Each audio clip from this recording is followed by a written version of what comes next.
It's time to go racing. It's the 2018 Forza Racing Championship live from Seattle.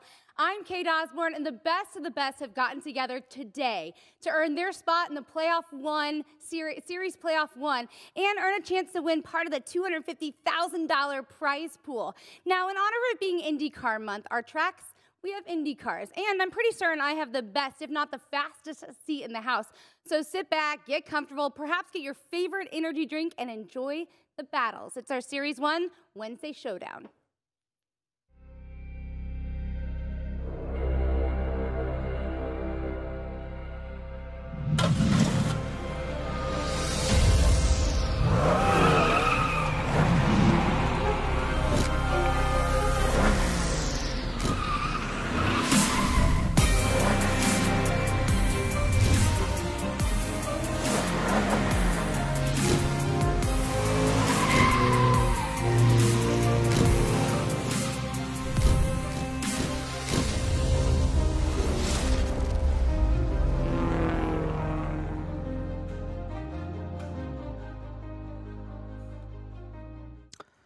And we are here, let's be honest, this is your favorite part of the week. I know it's Wednesday, sometimes it's a struggle, but when you got some ForzaRC on, you know it's time to rock. Scott Cole on with Ali Tack, and we got some great racing today. We got some surprises that happened over the weekend, but this is sort of that midway point where you really need to start pushing forward with these points if you want to make the playoff. Yeah, all the drivers need to just put their results in now, and we've got some new challenges for them, some new tracks out for this third Wednesday Showdown. Super, super excited.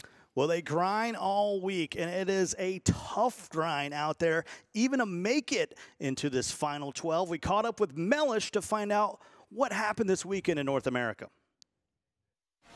In the NA region, immediately race 1 at turn 1 saw F4H8 Venom strike the tyre wall off the line and saw him a quick exit.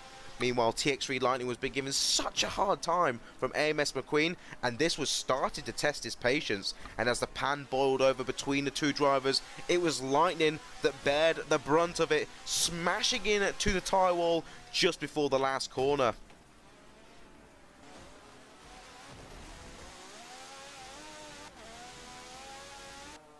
Veloce Force 1, however, maintaining his lead throughout the race, was also cut short dramatically through technical difficulties, and these terrible sequence of events paved the way for a stroll around Sonoma victory for Harmonic and Vanquish, meaning they would be starting pole in race number 2. However, determination, dedication, and most importantly, driving an NSX, the 3Ds of the racing world, saw Venom and Force 1 put on an excellent display of liquid driving, commanding respect and space on the track. From DNF in race number 1 to finishing top 3 gave both drivers a glimpse of returning to the top 6.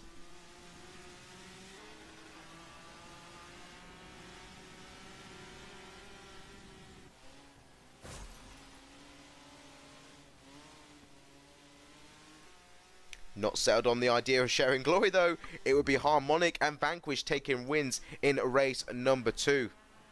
Race number 3, the plucky Hondas, Lightning and Venom needed a top finish. Harmonic though had other thoughts. A pinpoint precision dive bomb on Lightning was the beginning of the end, with Venom making a slight mistake into the final corner, saw Harmonic slipstream through and take a full boat of wins. Force 1 had gone from none to 1, taking a win in the final race, securing his place in the Wednesday shows.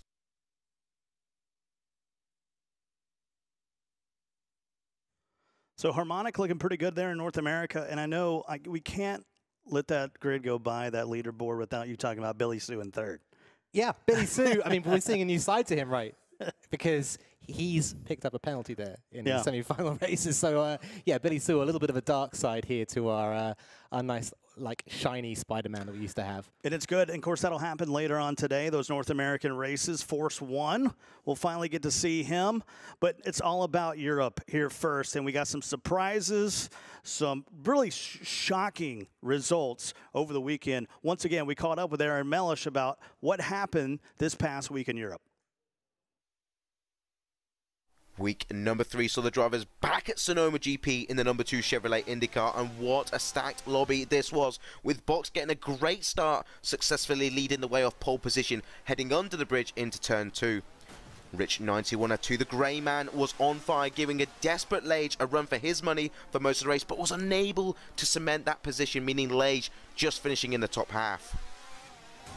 Current world champion Roadrunner, living up to his name in the final stages of the race, started to sound the attack on Box with a glimpse of gold. Asics staged a rather ambitious dive bomb on the battling duo, but it was Box and Seven who kept their nerve and took the first win of the day. The Honda Armada began in race number 2 at Mugello. JSR Mitch and WR Alvarez bumper to bumper as the drivers started to find their feet in the more reasonably powered cars. Again, Lage having to defend against one of the old guards of the Forza realm. It was Davey Skills stopping him from pressing on ahead, but it was Roadrunner that would not be denied his first win of the day as Box left the door slightly ajar, showing all doubters that his pace is plenty to defend his crown. The EP3s were next to enter the Virginia Arena. Battle Royale ensued in the front-wheel drive hatchbacks.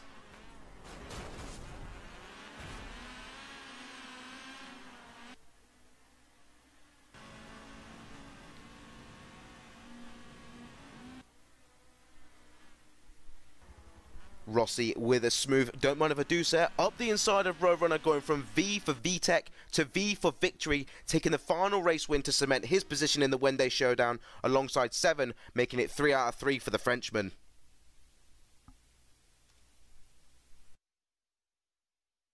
Well, good to see some names back there, Ali. You know, for BAM, Seven starting to get back into things. Davey Skills making one of his first appearances so far, the ForzaRC here in 2018. And for me, this is the interesting thing. I know you guys at home that are watching right now, you're going, Lage all the way at the back, number 12. He's a great racer out front when he's got that clean air, alley, but being at the back, a bit of a struggle for him. Yeah, we've had reverse grid races all the way through the season. Lage has not shone in them. That's been where he's dropping points on the global leaderboard. And now he's got to do it from race number 1. He's made a hard challenge for himself and not one that necessarily suits his skill set. Yeah, already struggling on the global leaderboard. So that's going to be the story here in Europe today, is can Lage battle through the pack to be able to earn some much-needed points here and keep himself on the top of Europe. Let's bring back in Kate Osborne to talk about race number 1. Hey, you know what's so great about all of this is that you have the opportunity to now impact these storylines that we're talking about with our polls. The polls are open. Let's go ahead and take a look at poll number 2. That will be for Virginia International Raceway. Now, that track is exceptionally technical, so the big question is do you want to make it dry or wet for these drivers? Both of them definitely having an impact. Both of them definitely making it more challenging for these drivers in one way or another. But before we get to that, let's go ahead and take a look at Mugello. We're heading to Italy. It's all about Europe here this morning. Let's go ahead and go to Tuscany and see what this track is all about. As a reminder, that's a 3.5-mile track. There's 14 turns. Now, one thing that's very interesting about this track is it's a great track with straightaways, so there are a lot of passing opportunities. A couple of different turns to look out for is turn 1, turn 6 and 7 together, and then turn 12. This old 41-mile road course has over 400 turns in total. Very interesting factoid about this track as well. Again, a lot of different events have happened along this way. I think the biggest key is which car is going to play a big factor in today's race, and I think that's going to be the most fun as we're taking it all to Europe.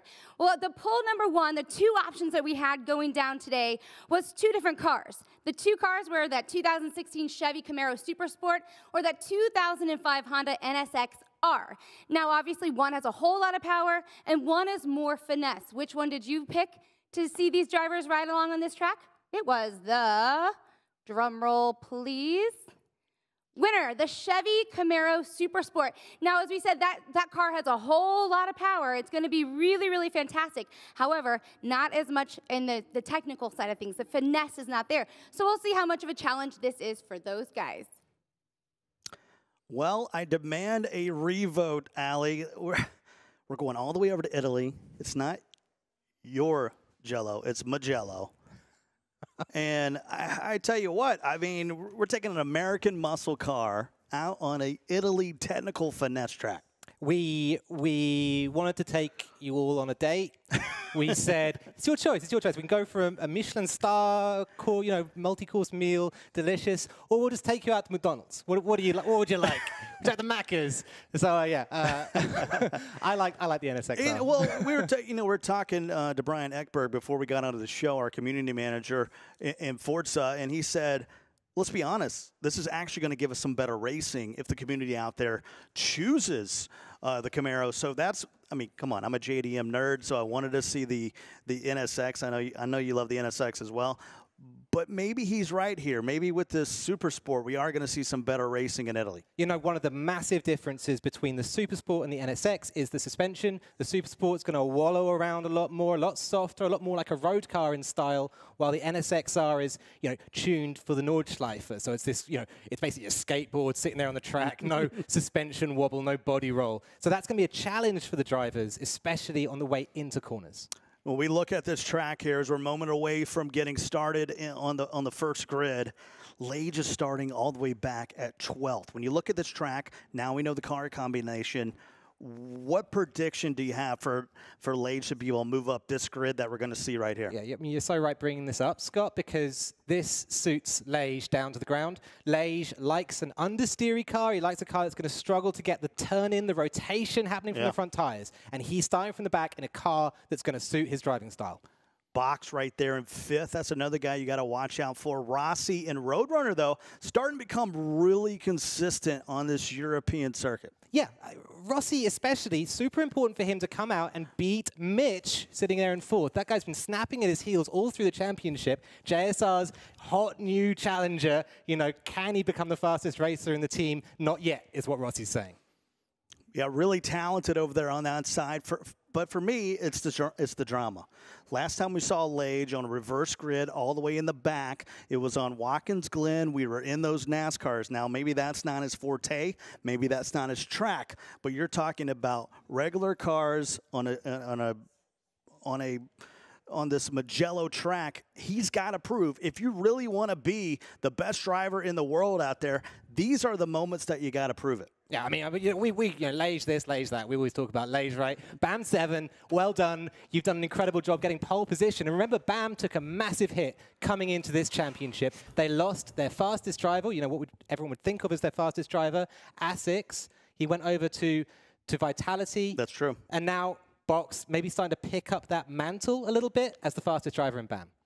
Sorry, 7, not Box. Well, looking at this track here, obviously we got the straightaway coming, the straight. Sorry to go full NASCAR on you there. To the start-finish line. To me, it is racing down to that turn 1.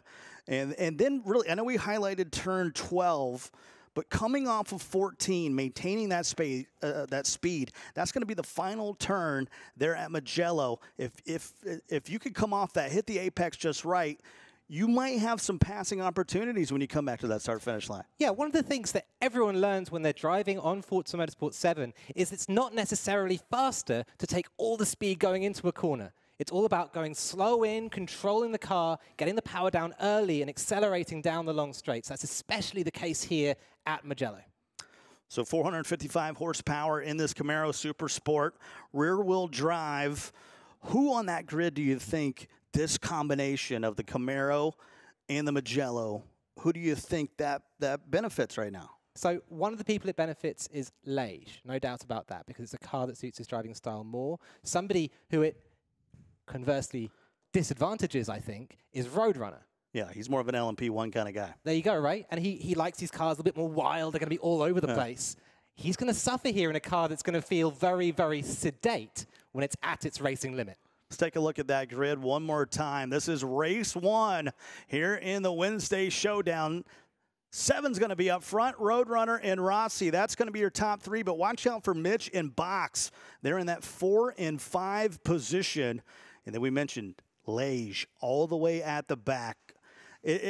Let's be honest, when you get to North America, it's a little bit easier in that to start at the back and work your way up. I am besmirching my brothers over here in the US of A.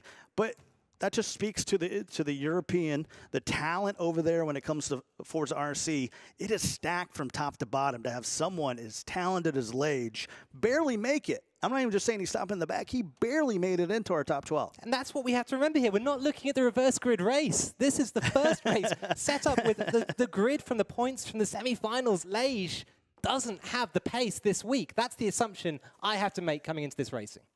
Well, Davey Skills there in 8. He's going to be interesting.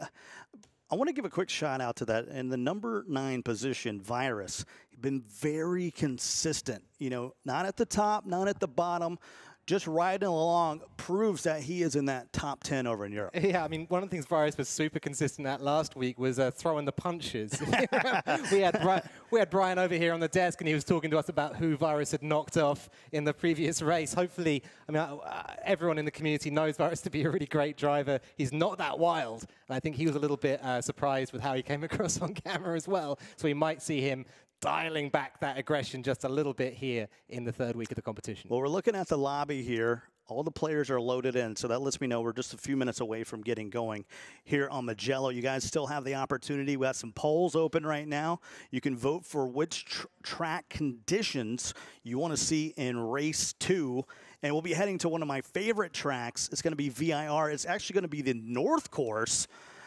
So I'm okay. I'm okay with it getting a little sloppy out there on VIR, especially with all those, the turns, the undulation. I wouldn't mind pushing these guys to their limits. I completely agree. VIR, very tricky track. One of the difficulties of it is it doesn't have any runoff. Like if you go off the track, you're on the grass. There is a runoff, and it has a lot of consequences. It's the beautiful countryside out there in Virginia, and you will be sending a postcard back to the track That's right. by the time you have that car under control. You'd be going way down, especially on the hog pen. You miss that turn. You are going way down the hill there. But when you think about, we look back at Mugello here. This is a track that started in 1920. Ferrari uses this track as an F1 testing, so that tells me that it's got a lot of speed and it's also very technical. One of the real features of this track as well is that it's very, very smooth. It's like sort of Italian Watkins Glen these days, right? It's incredible smooth asphalt, flowing corners. It's such a pleasure to go out there and drive it. But that also means there's not so many surprises out there for the drivers. They get to learn this track inch by inch. Well, there's the grid again. They let me know that these guys are ready to go, and I can see them actually loading in. Thank you for your patience out there. It is time to go now. Race 1 here on the European side, and we are all green on Mugello here in this Camaro. A lot of yellow out there. We see a few liveries as they head down at turn number 1, and it's all a race to see who can get down there and make that first turn. I feel like I spent a lot of time in New York. I'm seeing a lot of taxi cabs out there on Mugello, all going with the default yellow paint. Makes it difficult to tell who's who, but a little bit of contact there through turn 2 for the first time. Up ahead, Virus. A massive crash. Now, Virus is a guy that he runs first person, doesn't he?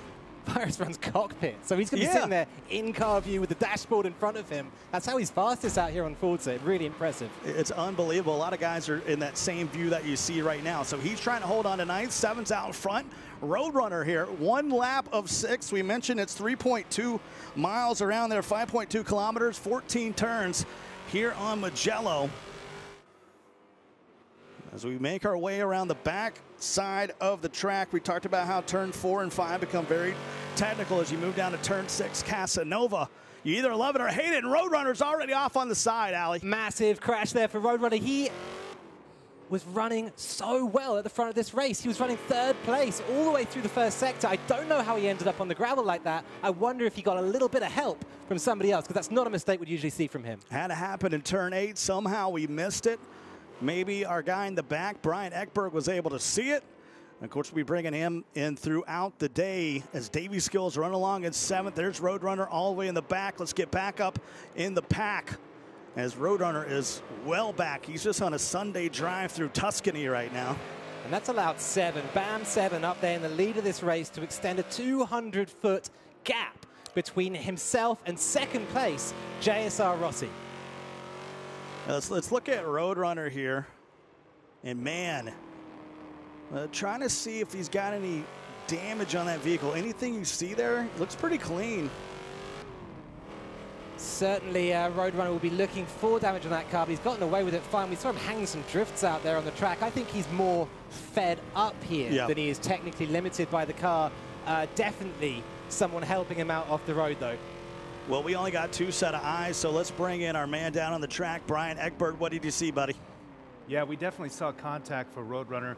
It was unclear exactly who hit him, but as you can see, no damage to his car right now, but he's definitely took a swipe from at least one, maybe more players that sent him off the track, and now here he is languishing at the back. Too bad for Roadrunner. More trouble for him on the track in round 3. Wow, Brian, that's not going to... You're seeing red at this point, right, if you're Roadrunner? I tell you what, I mean, Roadrunner, I know, was listening to the cast last week, and we're like, he's the Season 3 champion. He's coming out here to defend that role, but he's kind of flaking a little bit. We were asking whether or not it was a fluke. I know that put the fire underneath of him, and he's definitely come out angry this time. I wonder if that might have been a factor in that crash. Let's work our way back up into the pack there. You see we got A6. He's riding along in 6. Lage has worked himself up to 12th to 9th, so he's climbed 3 positions through the first 2.5 laps here, as Mitch up in 3rd, trailing Rossi. This is great for the Jap Speed Racing team. JSR here, 2nd and 3rd. They're able to guide each other around the track, control each other's pace. Rossi knows that Mitch isn't going to do anything silly behind him. Mitch knows he can trust Rossi's pace. I wonder if these two will threaten for the lead by the time we approach the 6th lap. Well, at some point, they got to use some momentum here, trying to catch up with 7, as he's still well out in front. Now, if they can put some pressure on him and then work that 2-man game, I know it's an individual performance here, but it's nice to know that you got a friendly right behind you. Absolutely right. It doesn't hurt at all. And I think that'll be helping Rossi a huge amount. It's someone we saw doing a great job at the pre-season invitational, the team competition there. Rossi really brought home some great points for JSR, the 2 of them being threatened by Box as well. Box is someone we haven't spoken about yet tonight, but he's certainly been a hot contender earlier on the championship. Well, he's up in the 4th place. Speaking of Box, as we move through turn 1, I love this exchange here. 1, 2, 3, and then you got 4, 5. And then we saw carnage on 6, 7, and 8. So really, once you get into turn 1, that's when you start to have to get really technical and mind your P's and Q's here on lap number 3. Riding along with Box now. Look at that suspension wallowing as he gets onto the brakes. The car super unsure about which tire it's going to put pressure on. That won't help Box. You see him just a little bit of a skid there onto the gravel on the exit of the corner. Hurts his run. So losing time because of the unsteadiness of the suspension there. Pushing the limits of this circuit. We're here on Mugello Full, just race number 1. 1 of 3 today, and this has huge implications. Guys over in Europe really struggling with this American power. He's trying to say he can't handle it, Scott. Is that what you're trying to say? It's a car which really, in some ways doesn't suit the track. It's lots of fast-flowing corners here at Mugello, and this is a front-limited car that's just going to not give you the rotation when you turn the wheel if you come in too hot. Get your MG, go open roof, get your goggles out, head out to the countryside. They'll all be wishing for that right now. Davey Skills fighting, though, for 6th position. He's got the attentions of Virus behind him. So we've got to wonder here whether or not Virus has got his happy cap on, or whether he's a little bit like he was last week and ready to throw some punches. Lage continuing to move up the pack. He's in 8th. Davey Skills just ahead. And if you looked at, when we get in that rear cam on all these vehicles, everyone's got a bit of bumper damage. That lets me know we had a log jam somewhere. Absolutely right. These cars, Forza Motorsport 7's really great at showing where these cars have been knocked a little bit.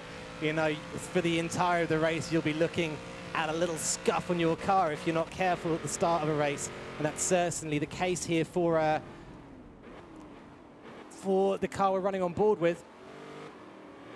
Yeah, that's going to be Virus right there. He's got Lage in his mirror. Davey Skills falls back to 7th for a moment. Lage is pushing up.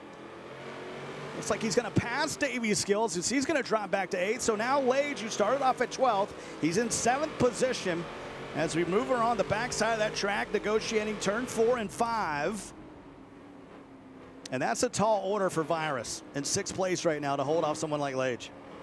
It's a tall order. Davy Skills will be looking to get past Lage again. He made it very, very easy for the Frenchman there in turn 3. He'll want to maybe sneak back past into 7th position if he can, and using the pace of Virus to do that will be his best chance, I think, especially against someone as fast as Lage. 6, 7, and 8, such a beautiful part of the track. Some undulation as you start to move downhill. And that's where we saw Roadrunner get off on the side. You see that runoff of sand there. So 4 out of 6 laps as they come around turn 9. And at some point, somebody's going to make a move. We still have plenty of time for some more overtaking. Chemical just kind of stuck there at 5th spot. But Virus, looking in that rearview mirror, has G2 Lage all up on his backside. Yeah, Lage has done great here. We've got to remember to sing his praises. We're critical of him sometimes, but Lage working his way up from the very rear of this pack all the way to 7th. Good job so far. Only 4 laps of the 6 have been passed so far, so we've got an opportunity to do a little bit better as this battle for 9th starts to get a little bit heated. We can tell how fast Roadrunner is because was well back in 12th place after that snafu on the first time around the circuit. He's moved his way up into 11th, fighting for 10th right now. Dino, forget about it, man. You're a bit too slow for the Roadrunner. Look at that car just squirming as Roadrunner puts down the 455 brake horsepower it has available under his right foot. Big old drag race now down the main straight, and it's going to be a question of who can brake later into turn 1. Well, you think with the inside position that Dino has, but Roadrunner is going to go well past.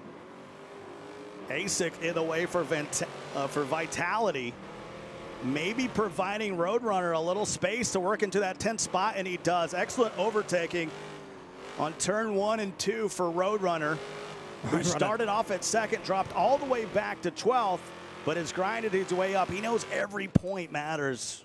Parallel parking at 100 miles an hour there for Roadrunner, just sneaking that car in a gap that was exactly the same size as the length of that Chevrolet. Up front, the JSR boys of Rossi and Rich continue to try to chase down Bam 7, who's had about 2 car lengths for the majority of this race.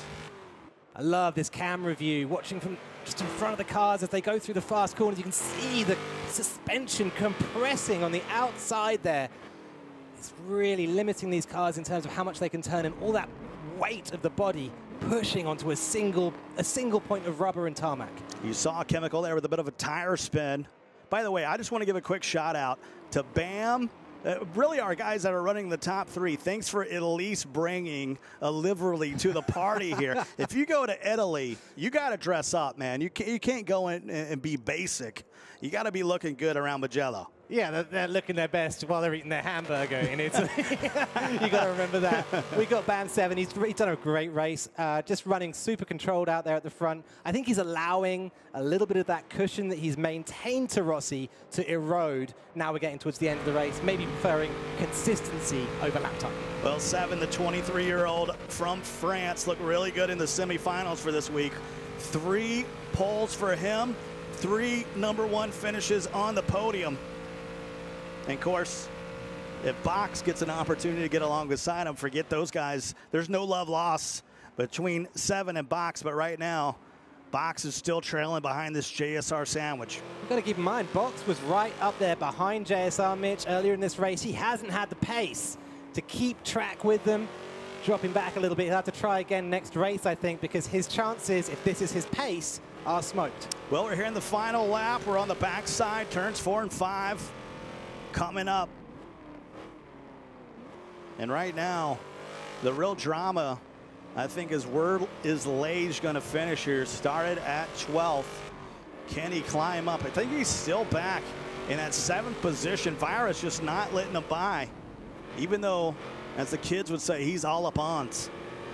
There's no space between the 2 cars. Lage with a cockpit full of Virus's exhaust fumes. They head into these fast flowing corners, and we go uphill through turns 8 and 9.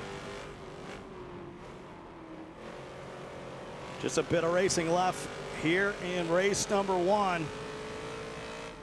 So it looks like Lage is going to be maybe in the middle of the pack starting race 2. Will that be enough to give him some opportunity? Tip of the cap to Roadrunner, who got forced off. We're going to have some penalties in the adjudication. I think that's what Brian Ekberg was leaning toward, that Roadrunner just doesn't, he's not untechnical enough just to find himself well off the track. He believes he was forced over there as he moves and retains that 9th position, holding off Asics, who's fallen all the way back. And that is a champion's mindset right there. That's why he's the reigning Forza Racing champion. He's somebody who never gives up hope. Even if he's right at the back of the field, he puts the lap times in and pushes his way forward. Well, a clean race for that man right there. The 23-year-old from France, and unofficially, he'll take race 1. JSR boys are right behind him. And, wow, Virus maybe grabbed that 5th spot. Did we miss Box? Perhaps falling back there? We'll have to look at it unofficially when we get those results, but when they were coming across that finish line, I didn't see the German Box. Yeah, agreed. Something happening there just at the very end of the race. Heartbreaking to see that, because he'd run fantastically if it was Box. I mean, still though, I'm super impressed by both 7 there and Roadrunner.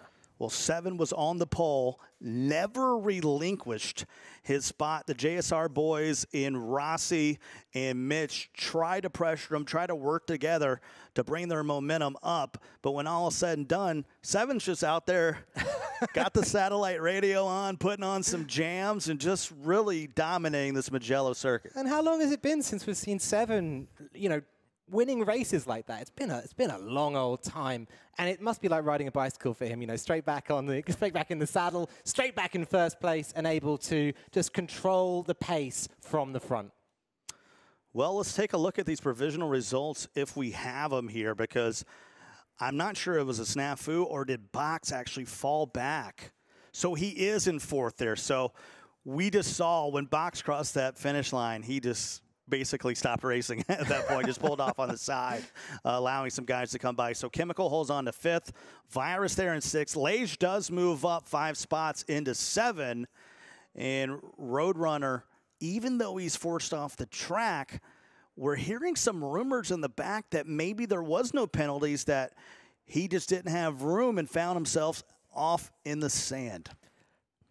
You have to just pick yourself up straight away, right? And just get the best results that you can out of the day. Maybe Roadrunner was a little weak there. Maybe he threw the rear of the car out there, started sliding, and someone took the advantage, just pushed him in a direction that he'd already started going himself. Who knows? We didn't see it, but there are so many ways it could have played out. Well, when we come back on the other side, we'll have Brian Ekberg join us in our post-race analysis, find out, is there any penalties? What happened to Roadrunner in that first lap? A lot more coming up here from the Wednesday Showdown.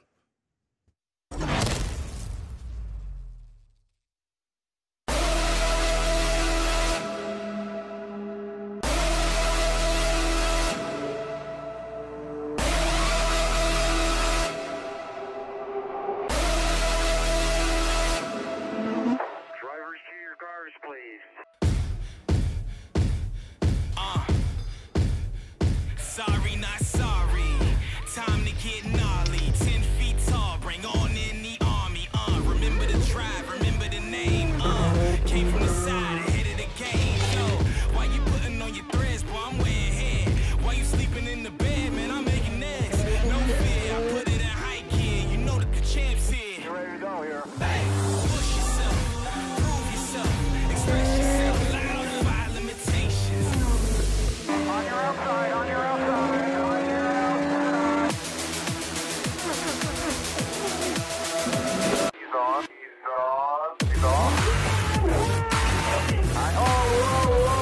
Burn him up, buddy, burn him up.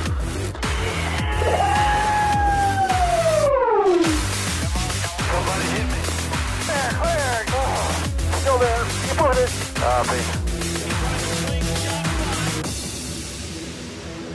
Oh my goodness.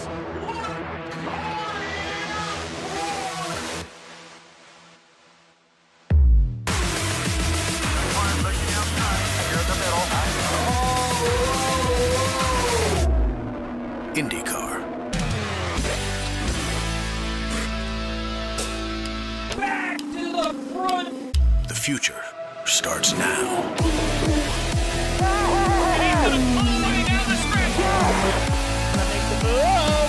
keep pushing. The 2018 Verizon IndyCar Series. The future starts now.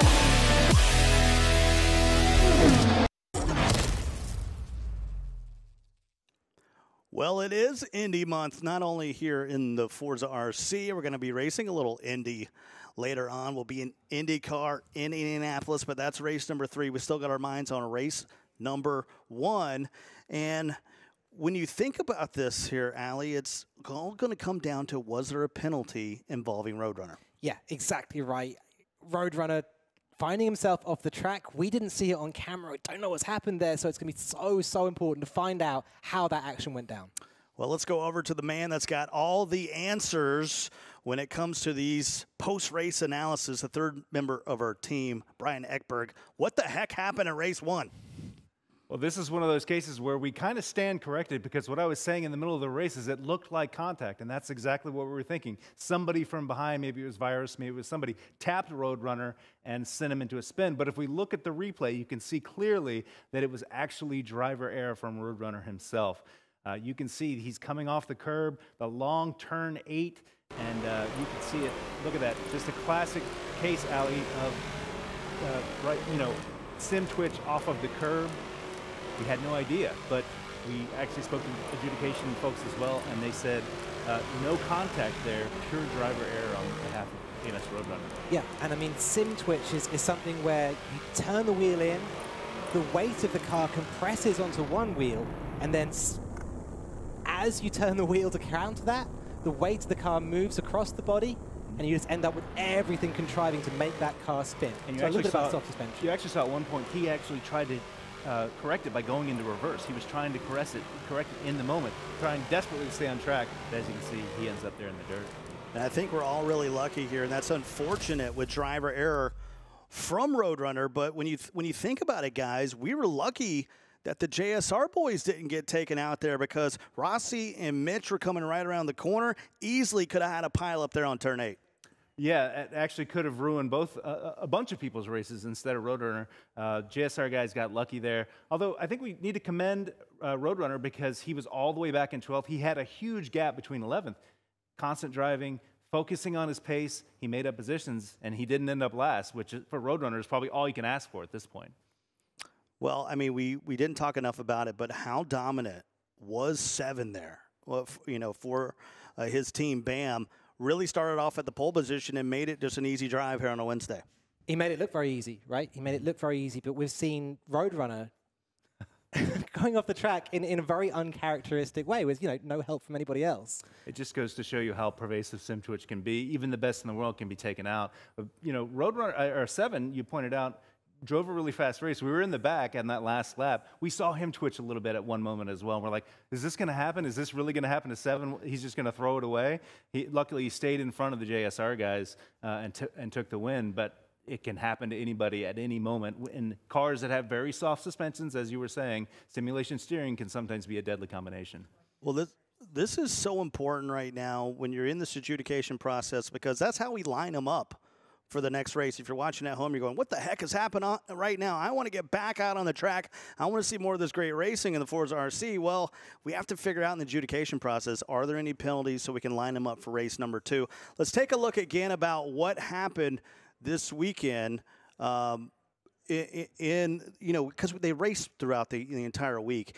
This is what happened in the Sunday heat. So Harmonic was very dominant on the North American side. You see Billy Sue there. We'll see these guys coming up later. Really surprising that Lightning and Lage had such tough weeks. Lightning will be starting in the 6th position a little later on, and Lightning was all the way in the back here in Europe. Yeah, it's an interesting comparison, isn't it? Both of the dominant drivers from each of these regions. Right now we're watching, of course, the EMEA show, and this is the NA table, but Lightning also struggling, starting 6th position, and also keep in mind, Venom is in 9th, so 2 of our favorites there from NA sinking down the field. Same thing happened in EMEA. Well, we got the final results in. Let's see if there's any penalties involved here in race number 1. They went around Mugello. We had some quirks, some tough racing here. Nothing to be passed out. So, as Brian mentioned, all driver error on on the half of Roadrunner, does find his way back up to 9th, but 7 Rossi and Mitch, 1, 2, 3, and worth noting, Lage working his way to 7th. Yeah, Lage made his way up through the field. He tried to get past Virus, but just could not make that happen. Virus with a brilliant race out there today, week 3 of the competition of the Wednesday Showdowns, and he's looking a lot more consistent, a lot more fair on track than perhaps he was in week number 2. Well, unfortunate for him, unlucky. We know he's more of an LMP driver. He proved that when we were in Le Mans last year. Now, you guys can get involved out at watch.forzarc.com. We do all kind of interactive polls. There's some cool stuff going on out there as far as that you can add to the game, things like that. And you guys had an opportunity to vote when we head up to VIR. Is it going to be dry conditions or is it going to be wet conditions? And that is entirely up to you guys out there. We're hoping to see a little bit of rain in Virginia. Yeah, it's a hard enough track. I want to see these drivers challenged right to their very, very limits. It's one of the toughest tracks out there, VIR. And add a little bit of rain to that, it's almost impossible to get around clean. Well, when you think about us moving over to VIR, where we're standing right now, what does that mean for Lage? He works his way up to 7. If he can't really come up here and grab 15, 20 points in race number 2, would it have been worth it just to be all the way back down? As you check out the global leaderboard, he's right there in 3rd. If he wants to maintain that, he's got to put some scores up this week. He definitely does. He needs to be right at the top of the field. And, you know, that result in race number 1, that 7th position that he managed to bring home there, it may have knocked enough of his points off in order for him not to be able to challenge right at the very top of the field, just because the competition in other regions is so fierce as well. Now, we had some changes throughout the week, especially in F4H. They lost 2 drivers. And I know that's not good for F4H, but that's really good for these guys right here when you look at some youngsters that have made some moves in Racers and Force 1 is now in Veloce Esports. It's just fun to say. Well pronounced. Veloce Esports picking up 2 of the members of the winning team from the preseason invitational. So a super strong lineup there right from the start for Veloce. It's interesting to wonder, like, why they'd move, though. I mean, F4H is such a top team, so well considered in the community. And jumping onto a new outfit is a big risk for them. Now, these are some drivers out there that are on the move. We have so many talented guys in FRC. You know, Lightning is a guy that is up there. You can see him talking with Roadrunner. But for Lightning starting this afternoon in 6th place, if you want to be stuff of legends, if you want to be like Roadrunner and Lage, you got to prove that even when you're not in a great starting position, can Lage and Lightning today really show that dominance by performing well, even when you're not in that top 3. It's easy when you got clean air out there, but when you got to battle through, that's when you prove you're a real driver. You're so right. That's when you prove that you're not just a hot lap specialist. You're not someone out there who can just skim it around the track when there's no one there. You have to be able to read the racing in front of you, read the lines of other drivers, and position yourself in such a way as to be able to make the dive at the right moment. So we're getting ready for race number 2. These guys are going to be heading to VIR. We're still going to try to figure out what the conditions are going to be. That is going to be a really tough track if you guys end up voting that it's going to be a little wet out there in VIR. As we look through our competition schedule here, we are just halfway through Series 1. You can see us right there. We still have another week coming up, and then we move on to the playoffs. So a little over halfway before Series 1 playoffs right here in Seattle, Washington, which has been our home all year long of the Forza Racing Championship. That's why, Allie, we talked about these points being so crucial. Yeah, super big season this year for the Forza Racing Championship. The most competitors we've ever seen, and also the most races, the most ways to compete. If any of you are looking out there and you're thinking, oh, I've missed out on the races this week, tomorrow there'll be a Booster Rivals event opening up, and you can score some leaderboard points right there. And, of course, you saw We have so many broadcast opportunities. If you're just a fan out there, like Ali said, you can get involved. You can get out there in races. There's some ways to catch up. You can get involved in Series 2. But we'll be bringing you a ton of Wednesday Showdowns, all the playoff coverage. That's where it gets really excited. Of course, that all ends in London after we have our complete Series 1 and 2. Without further delay, let's go ahead and move on to race number 2. We're headed to VIR North, so let's bring back in Kate Osborne with the Cars and Track combo. Well, hey, we know that this is an interactive show that you get to choose what you want to see happen. So we know this is IndyCar month. So before we get to race number 2, let's go ahead and talk about what pole 3 is, and let's open that up for you. It's all about IndyCar. It's the number 5 is Schmidt Motorsports. It is the James Hinchcliffe ride. That one actually won the 2017 Long Beach race, and also maybe you are familiar with James Hinchcliffe from Dancing with the Stars way long ago, or perhaps it's a Team Penske IndyCar, the number 2 of Joseph Newgarden, the defending IndyCar Series champ here this year. It's up to you. But hey, that's not what it's about right now. It's all about wet versus dry at Virginia International Raceway. The votes are in. You guys have said it.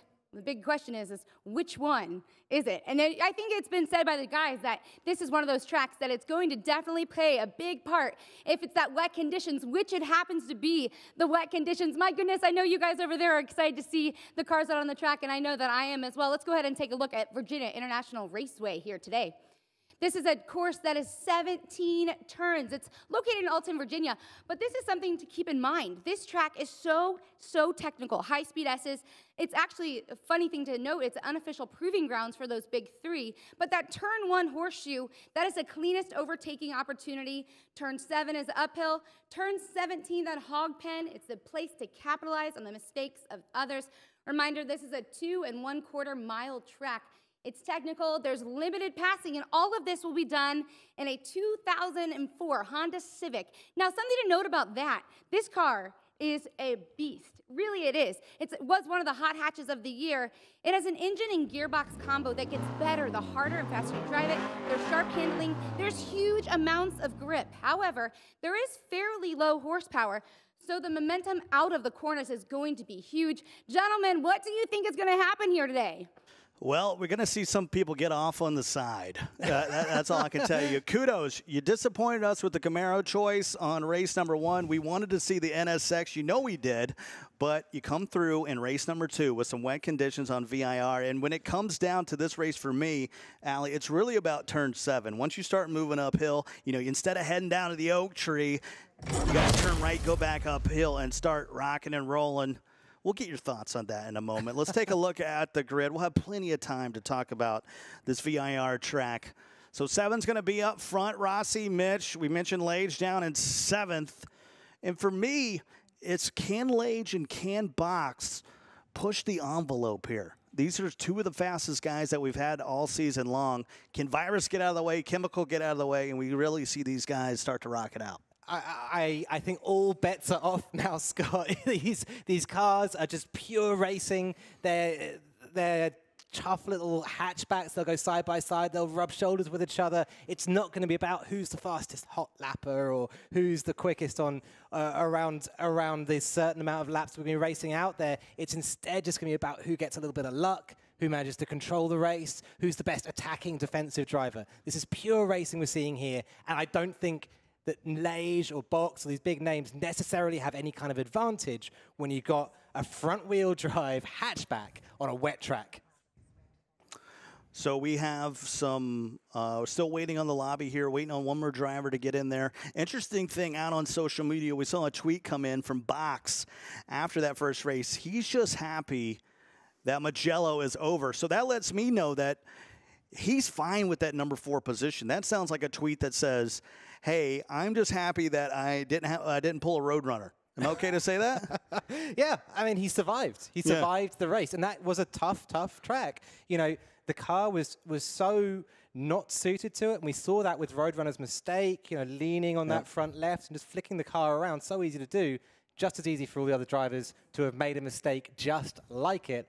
So I'm glad he's breathing a breath of relief right there. All right, we're loading in on VIR North. This track started in 1957. Hasn't changed much over the 70 years or so, and we got some wet conditions off the start. We're going green as we head down to the horseshoe. Remember, we are not going full. We are not going down to Oak. They will turn uphill in turn 7, and I love this. You don't need a lot of speed with these Civics, Allie. It's all about technical turning, that front wheel driving, and can you find enough space to get too wide? Someone who's finding enough space right now is JSR Mitch at the front, threatening Rossi. Oh, my. Ooh, a big old knock there. That's G2 Lage tumbling all the way down to 10th position. Well, there's some strategy there. I think for Lage, this might be one where he just wants to get all the way back in 12th.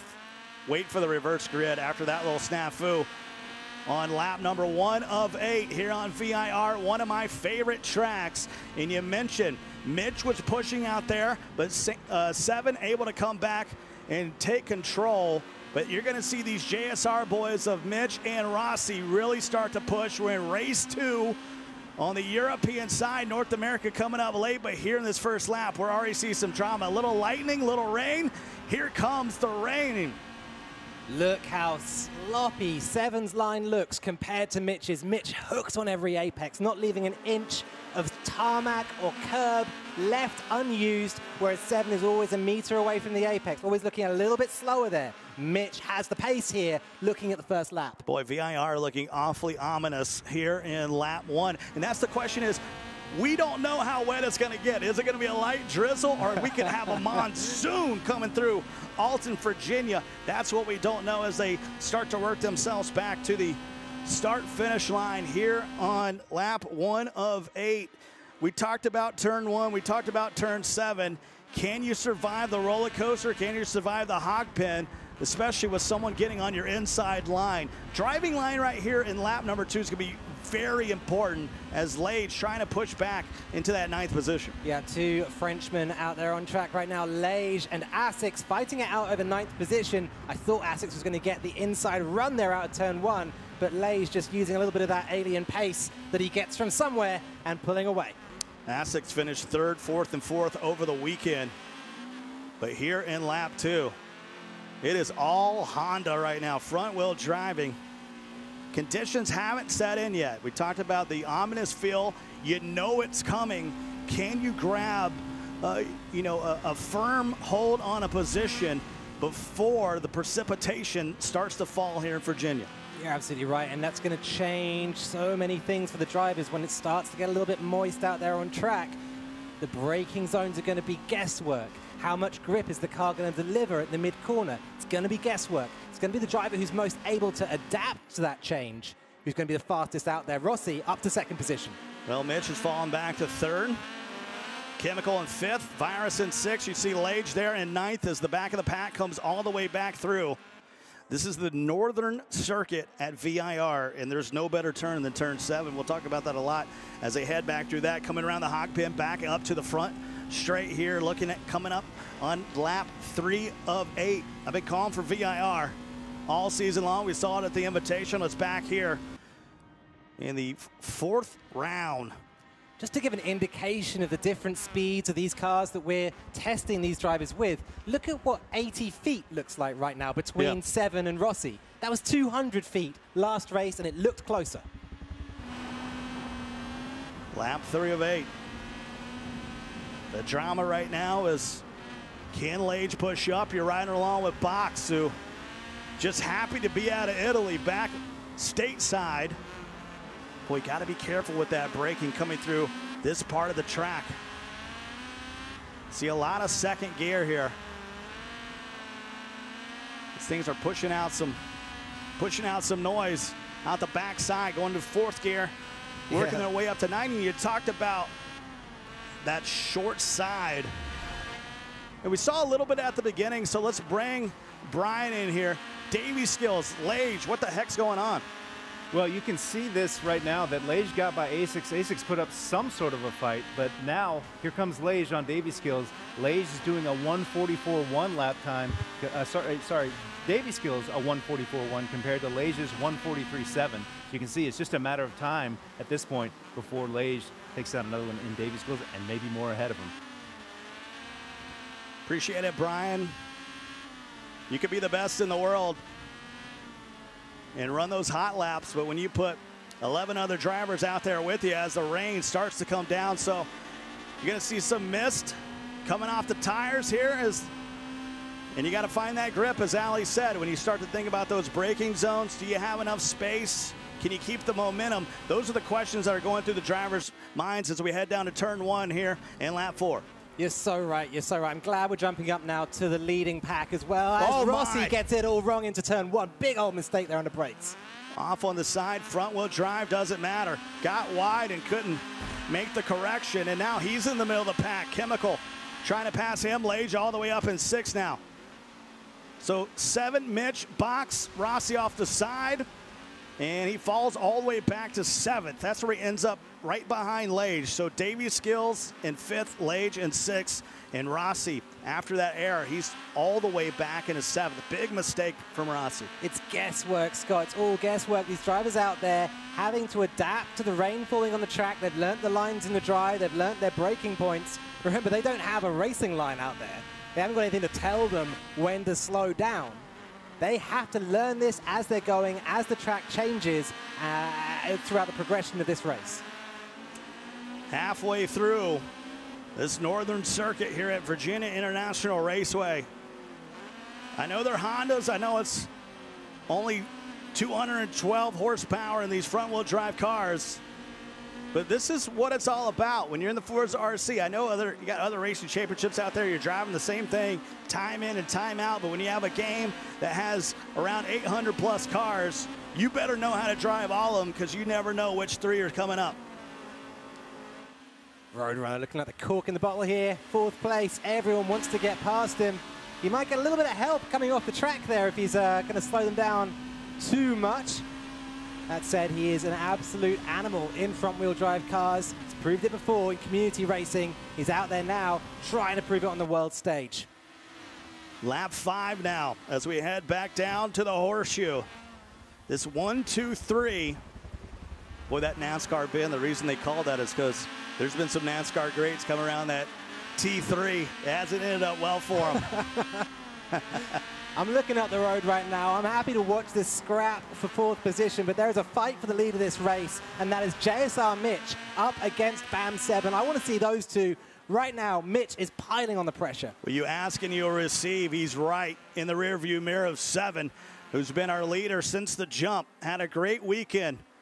Took 3 podiums all on the top, 1, 1, 1, and it's been much of the same as we've moved here into the Wednesday Showdown. I know you're a huge Watkins Glen fan, but Carol Shelby said 1 lap around VIR is like 100 at Watkins Glen. In your face, Allie. It definitely is in the rain, isn't it? Even this little North Course, this little taster you get of the mammoth circuit they have out there in Virginia is enough to give you an indication of how tough the racing is out there. Mitch still waiting for his chance. I think he's going to have this. There's 3 laps remaining, and I just think he's got the pace. He's adding a lot of pressure right now to 7, just waiting. You mentioned there's 3 laps. That's a ton of time. Wait and see if 7 makes a mistake. Does he end up getting more than 2 corners up on the side? Or does he, leave a door that's open for Mitch? He's peaking right now. You're saying wait for the mistake. I think sometimes you got to just go down to the post office, get yourself some bubble wrap, get yourself a big old box, and send it down the inside. And that's what Mitch is looking to do. Lap 6 now of 8. Back down to turn 1. And you think at some point here, Mitch has got to force that defensive line, especially coming down to the horseshoe. Get on that inside and see how much room 7's going to give you. Little touch there. We're jumping back to Rossi right now, coming out of turn 1. I wonder whether or not Mitch was just looking as we went down to turn 2 and 3. Rossi, though, piling the pressure onto Davey Skills here, though. So still 2.5 laps to go here. Rossi had that unforced error, got off on the side. At least we saw it that way. The adjudicators will have a better look at what happened. But it seems to me like he just got wide. I mean, it's as simple as that. You try to cut a little corner, you try to get a little fast, and if you clip something or get more than, whoa, some more contact there. Mitch is going to the inside. Can he make this stick here on lap 6? 7 doesn't want to give it up, but Mitch. Shoulder to shoulder, Mitch and 7 are pushing each other here through the chicanes. It looks like Mitch can make this stick. Well, he is taking over first. Rossi, one of the JSR boys, falls back, and maybe that was good for Mitch. Maybe finally Mitch says, get out of the way, Rossi. I got some work to do. He wants to bring this to the leaders of the races, and that's what he's doing here. JSR Mitch in his first ever Forza Racing Championship, leading the race here and looking very, very strong to bring back top points. Well, if you're 7, I know you lost the first position, but you got to watch out for that man right there, the German Box. He's in your rearview mirror. You have a battle between Roadrunner and Lage at that 4th and 5th spot. I know they're a little bit back from the pack as we move into lap 7 here, but that's a battle as well, setting up nicely for the reverse grid coming in race 3. You know what, Scott? If we've learned anything from this season, it's been that Box is reinvigorated. This guy has some fire in his belly right now, and he'll be able to sense weakness ahead. Bam 7 as well up ahead. Remember, Season 3, Box versus Bam 7, those two do not like each other at all. Rossi losing a spot. Davey Skills there in 6. Those guys are fighting again. Rossi's got another push. I can see him well off in the distance. Rossi able to hold on as Davey Skills try to go to the inside. So we're in lap 7 of 8. Rossi's way back there like, it's all right, Mitch, I'm coming. I'll be up there in a second. I'm just going to deal with this stuff. I pulled over for a moment. I had to take a rest. All right, here's that uphill. That turn 7, so crucial. You can't go too wide here. You got to get single file. And then they'll work their way. 8, 9, 10, down to the roller coaster in the hog pen. Still some overtaking possibilities. Here with a lap and a half to go. Mitch was patient. He's got some space on 7 now, and I think that's just a proof, Allie, that Mitch is really the fastest on the circuit right now, as 7 lost a little bit of grip on the back, got squirrely, swinged out on the outside. Nice job recovering in that 2nd spot. It was a nice recovery, but he got a whole lot of help from Box, getting that rear to lose traction like that. Box with his inside right up there, big old drift here. Is that Rossi falling down the order here? So Rossi having a terrible race. Absolutely opposite to his teammate Mitch, who's in the lead. Well, he got fast there, able to pass Davey Skills. These guys have been going back and forth in that 5th, 6th, finally falls back to 7th. And there's Chemical, hot on his tail as well. So at this point, Rossi's all kind of uncomfortable here. Went off on the side, trying to battle into this, but he's trying to take over Davey Skills. And then he's got to watch out because Chemical's right on his rear. So right now, Rossi really in a tough sandwich. You know, right now, these drivers, they're swinging punches at each other, and the white flag is out. It's not going to last that much longer. So pretty soon, whoever's in the lead, whoever's got the advantage as Rossi loses it again in the wet, whoever's got the advantage is going to take home the points. Final lap here, that allows Chemical to go by. So back up to the front we go in this final lap. In that 1, 2, 3, that's where the drama is right now. Mitch was patient, saw the open door, drove through it, and he has got some space now on 7. Here on VIR North, Bam took the first one. If Mitch can take the second one, we're really setting up for some drama in race 3. IndyCars on Indianapolis. What more can you ask for here in Indy month?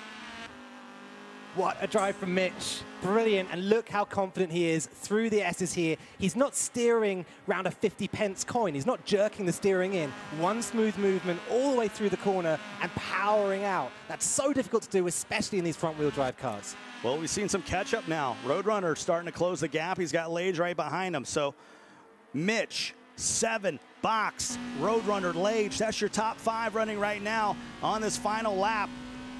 As they start to work back to the front, it looks like Mitch is going to be the guy that ends up holding on here. A tremendous race for him.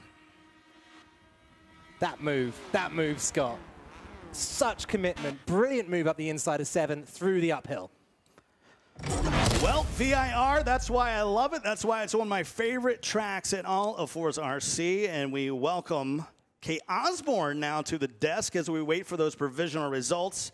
And Allie, when you look at this, there's nothing more, nothing better tip of the cap to the community for some wet conditions out on VIR. Yeah, I mean, the track looked terrifying out there. The drivers, you could see them having to almost guess where the braking zones were. No doubt about it. It was actually really interesting to see from those angles that you guys are watching at. I mean, those drivers are meticulous, and that I mean, I could never do it. So, yes, you're right. Tip that hat. Now, Kate, you watch a lot of motorsports. It's nothing new when you're watching this. I mean, you get immersed. Totally. Where it doesn't matter if you're sitting back, you're watching, those guys on a VIR in the real world or in Forza. The competition's still there. It's still hardcore. Oh, absolutely. I mean, I just noticed myself doing just that. I'm watching, and my eyes are getting wide. My hands are a little bit sweaty for these drivers. I want them to make it and be successful. It's racing. It's what it is. It's motorsports passion. It really is. It's in its truest form. Yeah, and when you think about that next race coming up, it's going to be in Indy, which is your old stopping grounds. It's going to be in an IndyCar. How excited are you for race 3? I'm stoked. I think for me, it's like a homecoming. Yeah. Right here in Seattle. Being born and raised in Indianapolis. First job ever was at the Indianapolis Motor Speedway, and for me, it's what racing really is for me. NASCAR all aside, IMSA, etc. To me, IndyCar is what I was born and bred with, and to me, it's a lot of fun. And a lot of that you owe to your parents. They were just really entrenched in that circuit, and you basically grew up with it. I did. What's so interesting about that is my mom and dad were directors of the Indy 500, and so I grew up every May for 6 years getting a pace car, and we drove to school in it, and there was a little bike race that we had that the winner got to drive around in the pace car with milk. That was in kindergarten. So to me, that's what I was born with. That's what I know, and it's a love for sure. Well, you're taking us way back there. We're so excited here. May is Indy month. We're getting excited for the Indianapolis 500. And, Allie, when you look at these guys, this is different for them. We do a lot of GT. We do a lot of LMP. But when you start talking about open wheel, that's a whole different ballgame. Yeah, open wheel cars are very different to sort of tin tops or GT cars or whatever. Honestly, I'm someone who grew up with go-karting, and it kind of gives you the itch to get behind the wheel, especially seeing one just down there, Right. The thing's a skateboard. It's just you at the wheel and the tires and the track. What do you think the true difference is for these drivers here today, being, for instance, going from a Civic to an open wheel? I mean, the first thing they'll feel is the different speed. And, you will have seen that at Indy, just the pace at which these guys go around the track it's visceral. Yeah, 235 miles an hour at some points, that's like no sweat off there. Are you saying the Honda Civic can't get up to 2? I mean, that'd be great to see it, wouldn't you think? That would be a spectacle in racing in and of itself. That would be the most terrifying experience of anyone's life, to be in a car that small going that fast. Monster Miatas, we've seen all kind of car building. Now, you're leaving us today, and you're going straight to Indy. Absolutely, and I'm there for the whole month. I'm there until the end of the victory banquet celebration after the 500. Well, our invite must have got lost in the mail. Yours. Did you not get it yet? Speak for yourself, man. I went to my P.O. box. I'm opening it up. Nothing in there but junk mail. Let's take a look at the provisional results here of race number 2. We're in the adjudication process. Race 2 of 3. We talked about going to Indy. We'll talk a lot more about that. But here are your provisional results. Mitch with an incredible overtake over 7. Box, Roadrunner, Lage. I mean, you're talking right there. You look at it, that's the top 5 really in Europe. You might flip it on its head. It's really Lage, Roadrunner, Box. But Mitch and 7 have been awfully impressive. Incredible drive. Mitch, I'm going to go back and watch the replay of that overtake over and over again because it took guts and it was so assertive, And that's the safest way to overtake another car. Just dive in there. Confidence. Yeah, exactly. Absolute confidence. When you get a slower car, and it's a lot of times we don't get excited. We're like, oh, it's a slower car. This is not going to be great racing. But really, it allows them to get side by side and even bump a little bit, especially with that front-wheel drive. We're going to step away for a moment. When we come back, we're going to have the official results. We'll talk more about race 3. We'll keep celebrating Indy Month here on the ForzaRC. Don't go anywhere.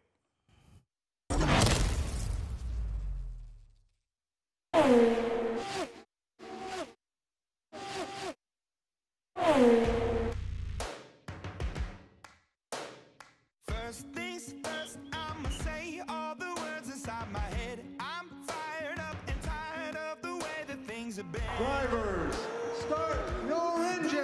The things have been.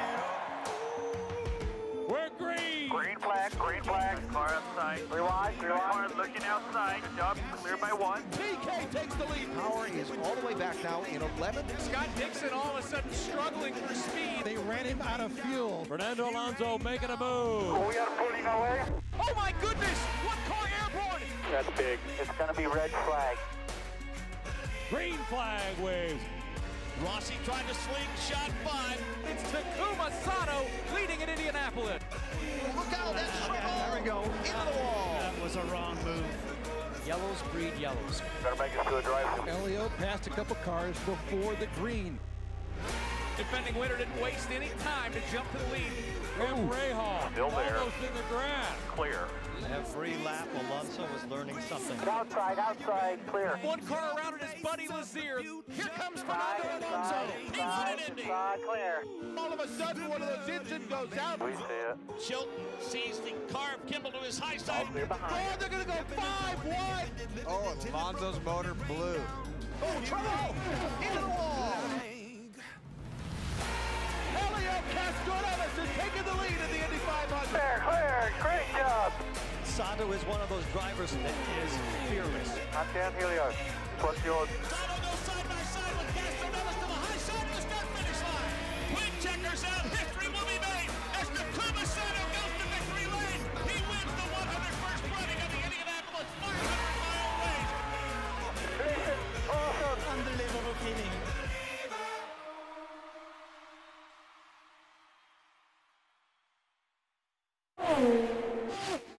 Chevrolet Duel in Detroit, Saturday and Sunday, June 3rd and 4th on ABC.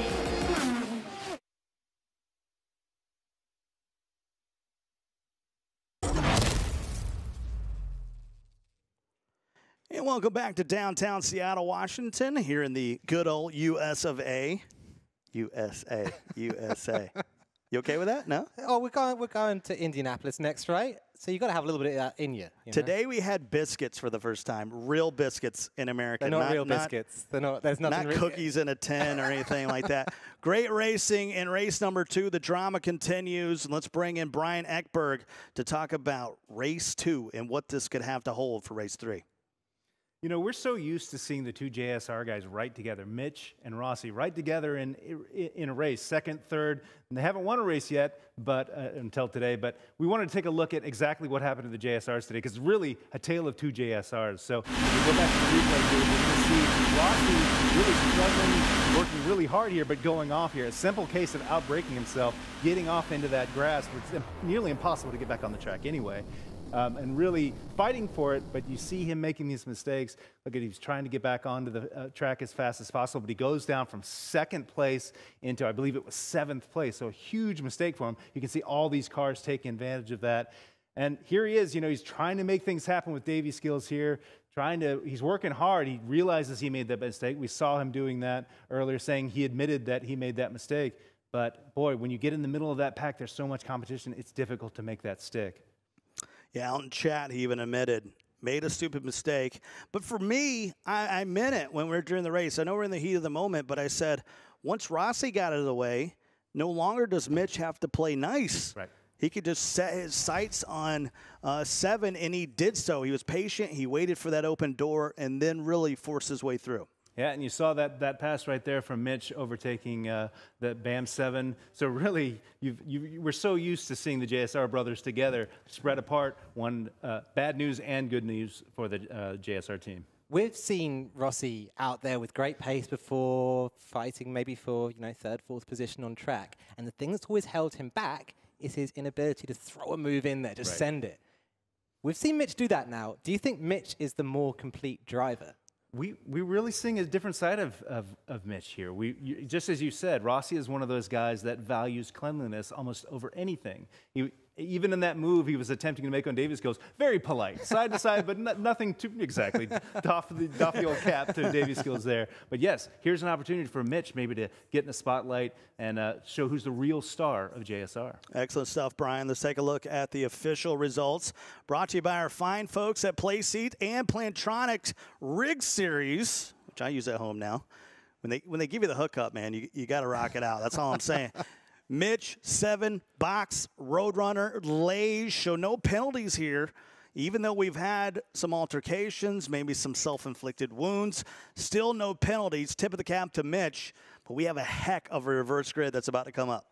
First of all, I want to say thank you, marshals. No penalties, because that's great. Let them race. Let them get out there, rub shoulders, push each other around a little bit. That's raw racing. Don't limit them and make them be too polite to each other, because that doesn't stretch them. Well, we like that. You know, when you have the slower cars, you got to have some opportunity for some bumping and grinding. Of course, the bigger cars, we did the NASCARs, that gives us some opportunity too to they say Rubbins racing. I hate to quote Days of Thunder every time we hang out here, but I am Cole Trickle, just to be honest with you.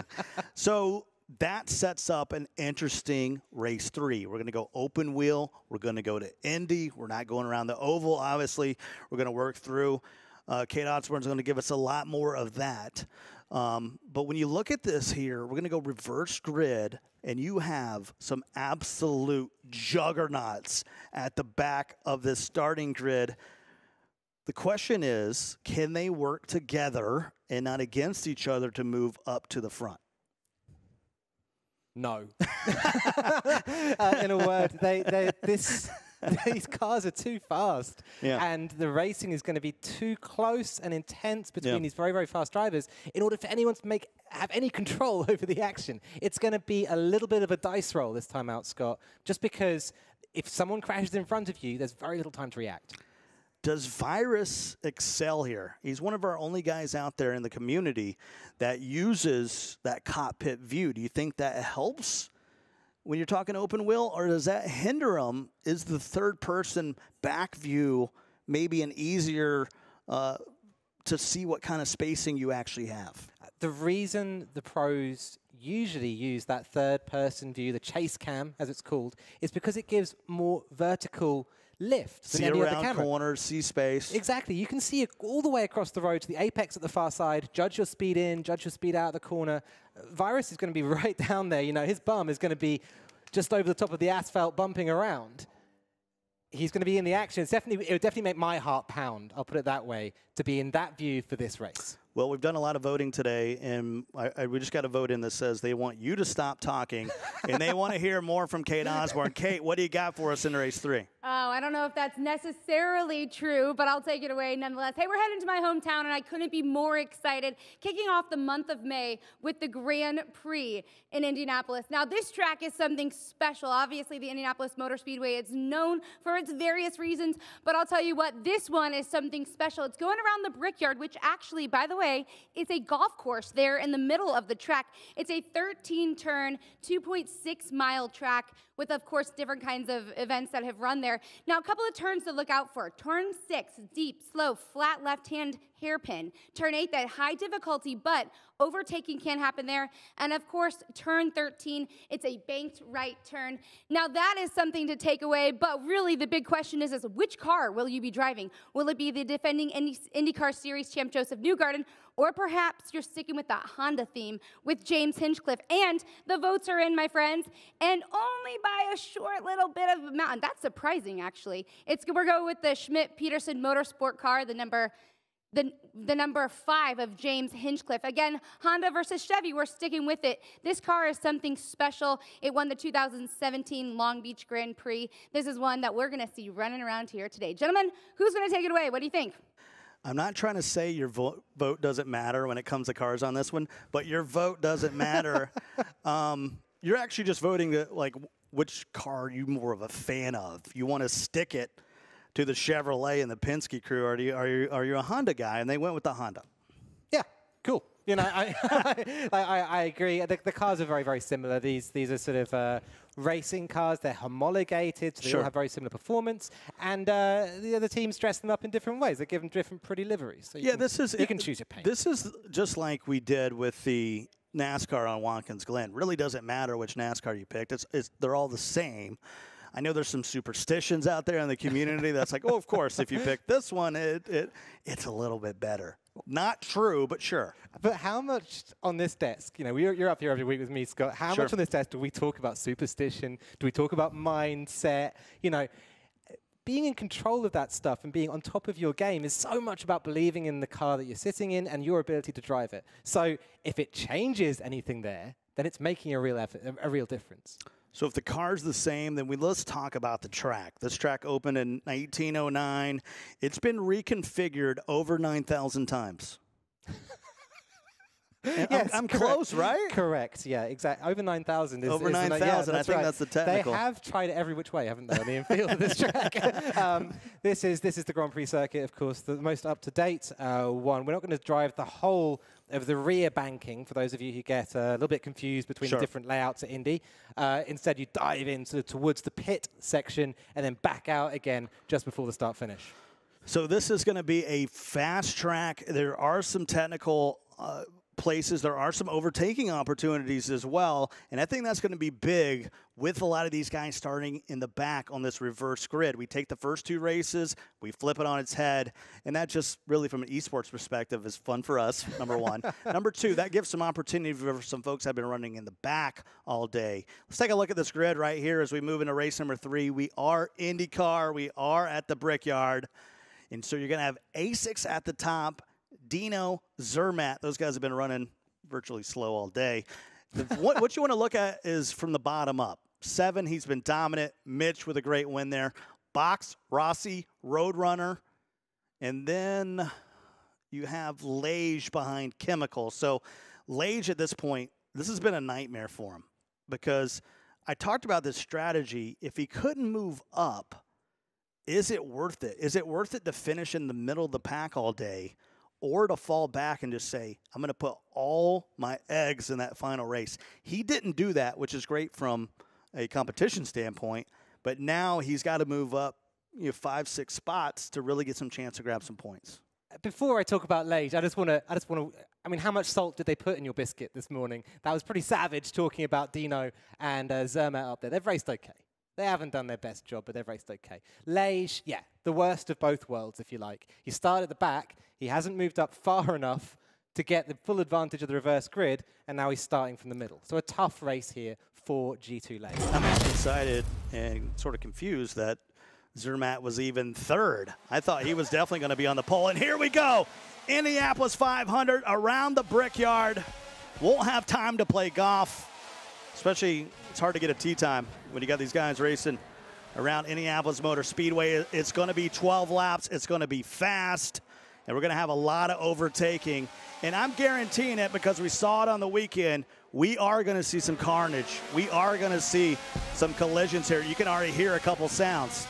I'm so glad we're on board with Roadrunner. Scott, he's been threatening Zermatt there through the first section. We saw him very aggressively lifting off the brakes and running the front tires into the apex to make that overtake happen as about 3 cars try and overtake him at the end of the front straight. A lot of bumping on that arrow. So just lap 1 of 12. Some aggressive start, especially out of Roadrunner. He's moved all the way up into 4th. So A6, Dino. You can see Rossi there in 5th. Lage is still in 6th. Davey Skills Box. That middle of the pack is scary. What is that, a mahogany? It's going with a wood grain. Yeah, a wood grain livery. It's a wild choice. It's pretty tasteless. Seems a little heavier than some fiberglass to be in an all-wood IndyCar. It's like a canoe. It's like a big canoe moving around the track. IndyCar. Look at that. Rossi throws it off the brakes, tries it on Roadrunner, not having any of it. He's going to close in all the way to the apex. Massive trust there, I've got to say, that Roadrunner put in Rossi and made the mistake, and now Rossi's through. Yeah. Got a little bit off on the side, drifted wide. Rossi to the inside, takes that 4th spot. Chasing down Dino. It's all about, you look good, race good. Classy. Several leather-bound books as well, I hear. That's right. His race car is made of rich mahogany. 2nd lap out of 12. Riding along with Davey Skills, on board with them. We are in this 2017 Schmidt-Peterson Motorsports IndyCar, the number 5. That was selected by you guys, and let's just take a moment to listen in on these sounds.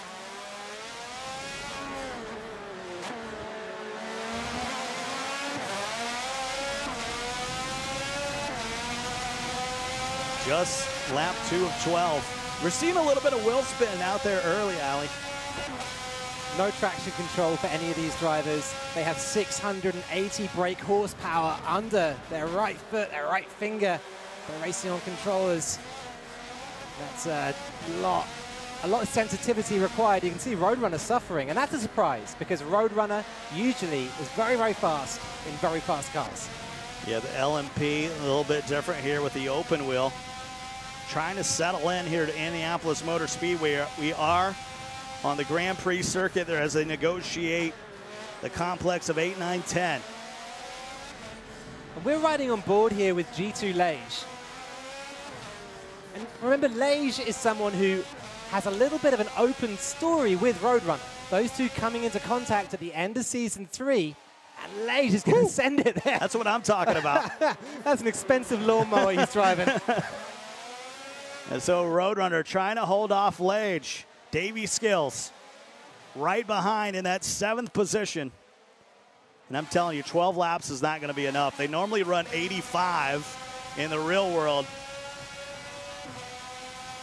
Boy, these guys are screaming around that start-finish line, moving into lap 4. Scott Cole, Ali Tack with you in race number 3.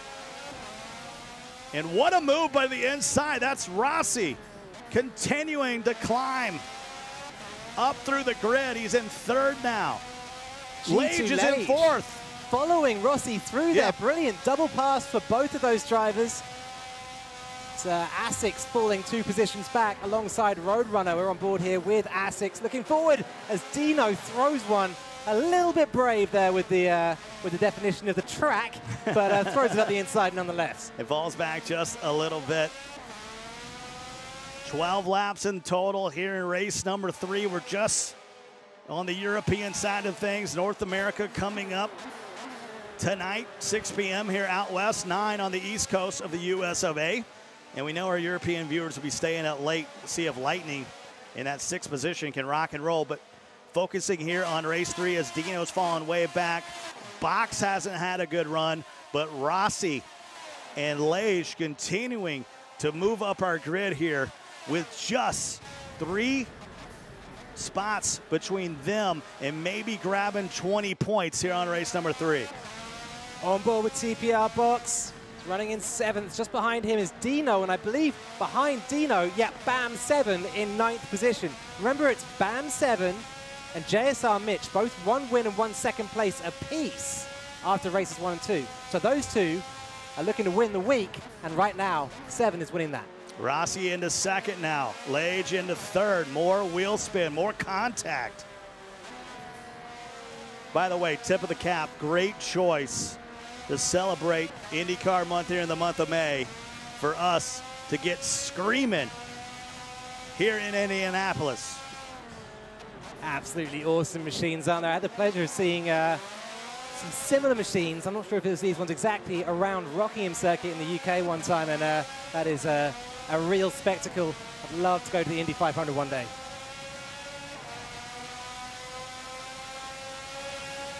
Well, these guys, as they move their way back to the start-finish line, let's bring in Brian Ekberg. Some heck of a racing so far. Well, you might have missed it there. It was just in one of the shots in the far distance there, but WR Virus is up to 2nd, had some sort of mistake, and is now all the way back in 10th place fighting with Zermatt. So it isn't exactly clear what happened, but he lost a lot of places and was looking good there for so much of that race. Yeah, when you see Rossi, when you see Lage in your rear view mirror, really your side mirrors when you're talking about this, Brian, it's tough not to get a little nervous and start to look behind when you should be looking ahead. And you got to wonder, he's probably thinking about Virus and Roadrunner last week in the NASCARs. I think, Al, you were talking about in the beginning, is he overly cautious here? Is he scared? He needs to focus on the road ahead of him. Halfway through these 12 laps, appreciate Brian's insight there because we can't see it all. We got 2 sets of eyes. Those guys watching in the back. Also, I just want to give a special shout out to Mellish back there who brings us up to date every week. He's also back there keeping his eyes on the track. We have a tremendous crew here every 2 weeks here in the Wednesday Showdown to bring you guys all this amazing racing in the ForzaRC here in 2018. Lap 7 of 12 now, Ali. There's some more movement. Zermatt. That was a horrific dive bomb. Chemical. Chemical and Zermatt are meant to be teammates, and Chemical's throwing that on him. I think Zermatt will be a little bit miffed. Well, you tell the casual out there, why should I care what's happening in 10th position right now? I mean, these are all the 12 fastest drivers in EMEA. That's Europe, the Middle East, and Africa.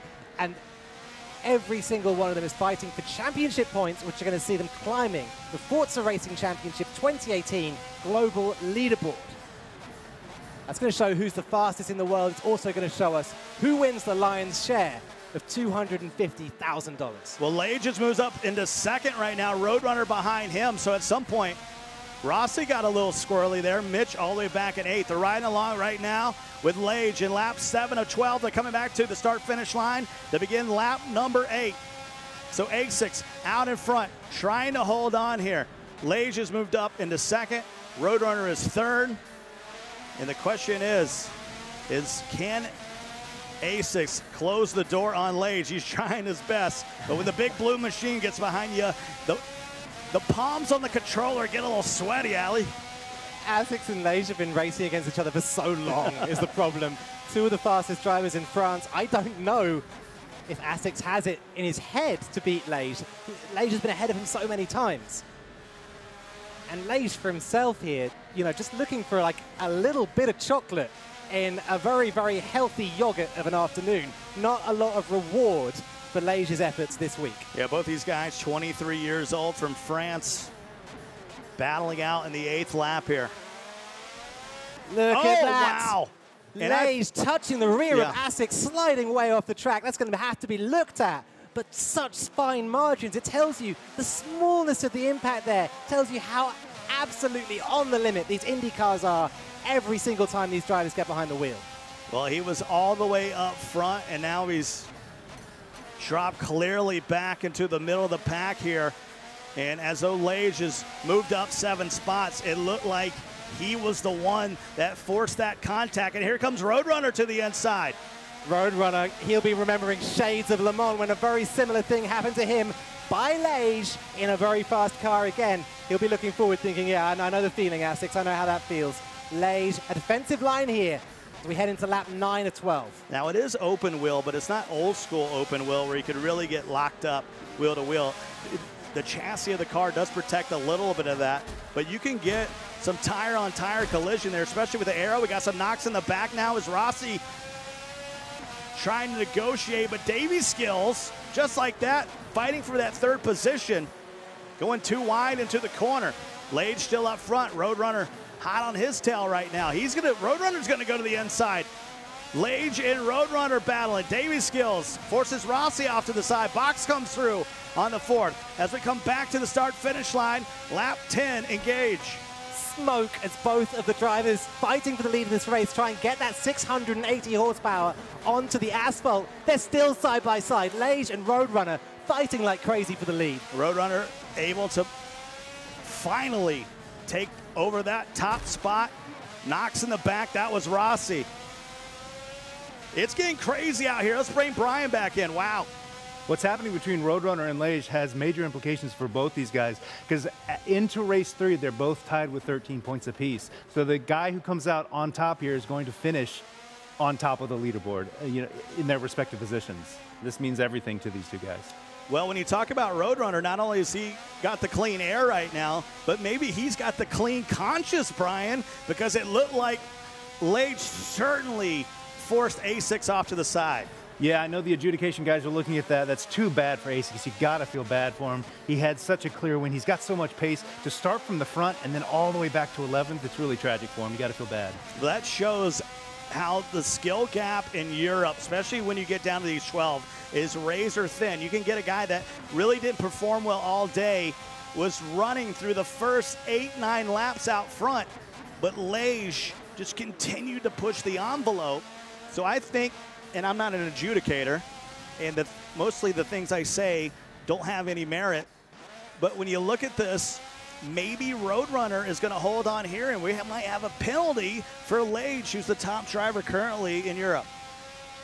Roadrunner's got the chance here, the chance to win, but he's driving so aggressively. Look how often he's locking up under brakes, squealing those back tires as he puts the power down. I'd love to see some tire wear telemetry on Roadrunner, because I bet you that IndyCar is shredding its rubber. Yeah, pushing it to the very limits with Lage all over them.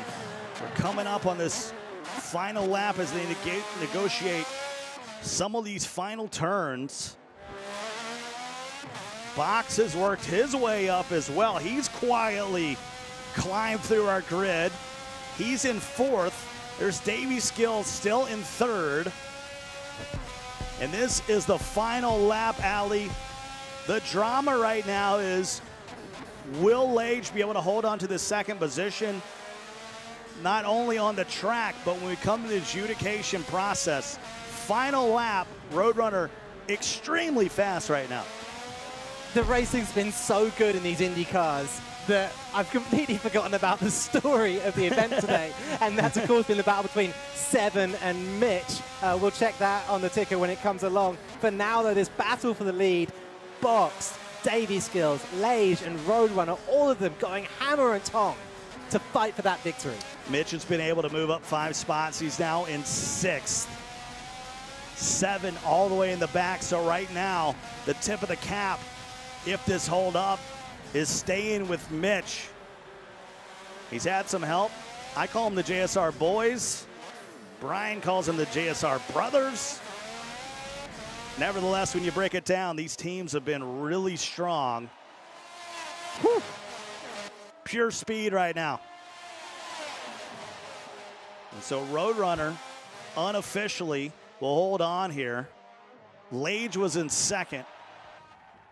And this is going to be a long adjudication process. Maybe a majority of the race here, Ali, was clean, but there was no doubt. A6 was out in front, clean air. He was setting the pace. He has the right to set that pace.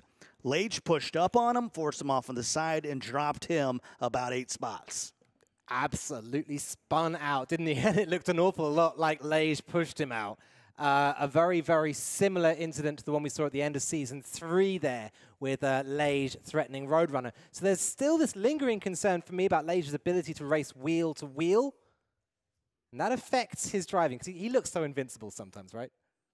Yeah, but when he gets in traffic, I'm not saying he gets a little nervous, but he is so fast. We see that a lot on the North American grid, where Lightning has so much more pace.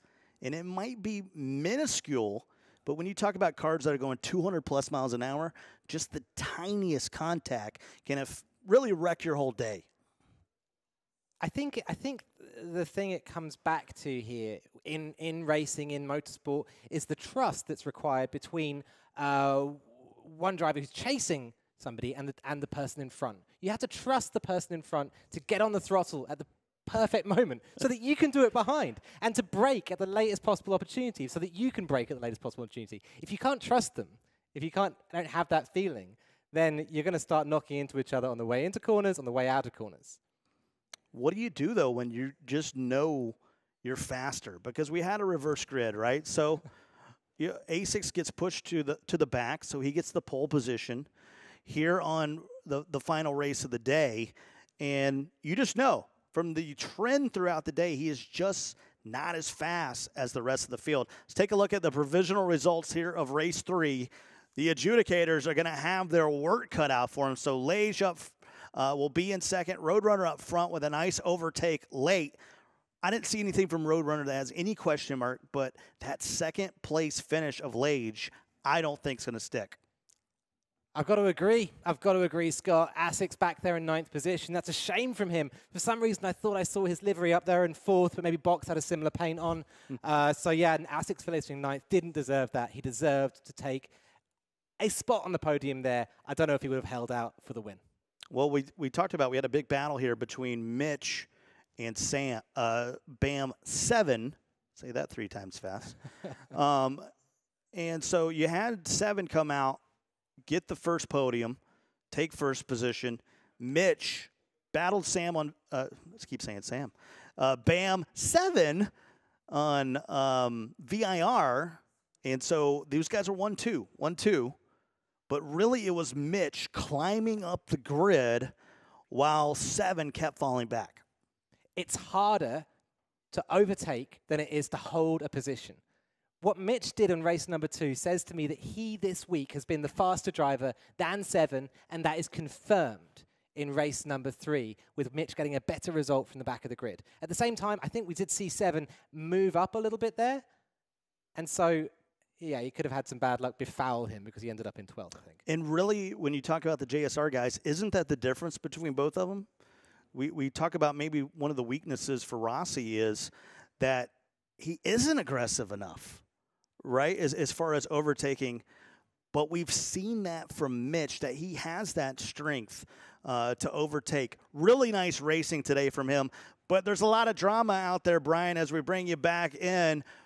Will this hold up provisionally? I don't think so. Yeah, it's tough to say. You might have heard us yelling in the background because there was so much going on in that race that we were just sort of reacting to it in real time. We were really focused a lot of the race on that battle between Roadrunner and Lage. So we're going to take a look at that as they sort of made their way through the order here in the replays. You saw a lot of focus on Roadrunner's pace. He actually made some mistakes early on in this race where you didn't exactly know if he was going to actually be able to make things stick. Lage and him had a fantastic battle. Here's a moment right here where Lage takes his left-hander. Is he off the track there completely? I think that might be one of the things that adjudication is looking at. Did he actually cut some of these corners? And here's that moment with Lage and Asics right in front. Lage touching Asics. Maybe there was contact there. It's kind of hard to see. But it resulted in a provisional great race between Roadrunner and Lage at the end there. Will it stick is the question. Has to be some contact there. I mean, you don't take a 90-degree right turn with just getting a little swirly. And I know for me, as we watch this replay here, Brian, when you're sitting at home watching some Forza, you get that itch, right? Where you got to load up the game, and you're like, I forgot how fun it was in these Indy cars. You know, there's over 9,000 cars in the game. Yes. I use this joke way too much. But seriously, there's 800-plus cars in the game, so many different ways that you can play Forza. But this month, we're celebrating the IndyCar, and they have an opportunity to do a little bounty hunting against some of the best in real life. That's right. It's May, so of course it's the Indianapolis 500, the greatest race in the world, they call it. You guys at home are going to be able to take on 4 IndyCar drivers in a couple of bounty hunter events that we've got starting this coming Friday, May 11th. The list of drivers, some of you who know, you've seen Joseph Newgarden. We've done a bounty hunter with him. Joseph is back. In addition, we've got James Hinchcliffe.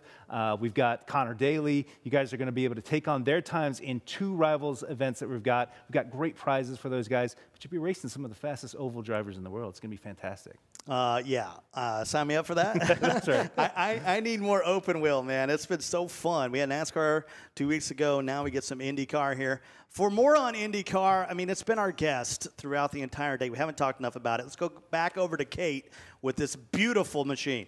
It is a beautiful machine, no doubt, but just to make a note, while the bounty hunter thing is going on here this weekend, the guys are going to be out racing on the circuit as well, May 11th and 12th. You're not going to want to miss out on any of that fun. This is the 5th time that IndyCar is going to be on the road course, and of course, that kicks off the whole month of May for IndyCar with, of course, the legendary Indianapolis 500 on May 27th, the 102nd running of that. But let's go ahead and move to this beautiful machine, as we said. Not just a beautiful machine, really a beautiful beast, if you will. Beauty and the Beast. This is an IndyCar, and what's so interesting and fascinating about this car is this year, they're driving with a new aero kit. And talking to the legendary Mario Andretti, he said the only negative thing he can see about the new aero kit is the fact that he doesn't have a ride. This is definitely made to be a bit safer for the drivers. However, if you ask Joseph Newgarden, it's quite a bit more lively as the rear is unsettled. Of course, breaking down the IndyCar, this is a twin turbocharged 2.2-liter V6 with approximately 550 to 700 horsepower, depending on that turbo boost, with a top speed of 235 miles an hour. Of course, sticker reds, you have alternates, you have primaries with those Firestone slicks. This is one of those things that, my goodness, I can't get enough of it, and I can't wait to see it in the month of May. Gentlemen? All right, well, we're going to have an opportunity here to find out. Adjudicators, I feel for you right now. Send a little prayer up that you have an opportunity to really affect this race. But that's their job. You know, it's so important to get this right because we're talking about points. is going to lead to the playoffs. So not to put any pressure on him, we're going to step away for a moment. When we come back, official results of the day here in Europe. Don't go anywhere.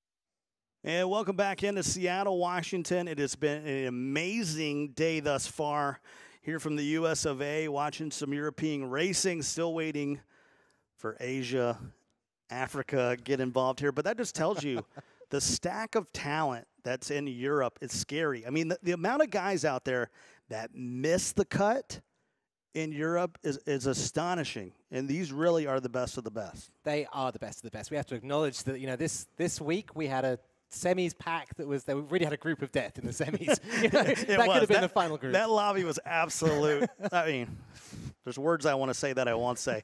But that was a scary lobby. And they tell us they got the final results. So let's take a look. Is there going to be any penalties here? Yes. Lage, and I don't mean that as in celebrating. I mean correct. There are a penalty here. 10 seconds from Lage. That'll drop him all the way down to 10th.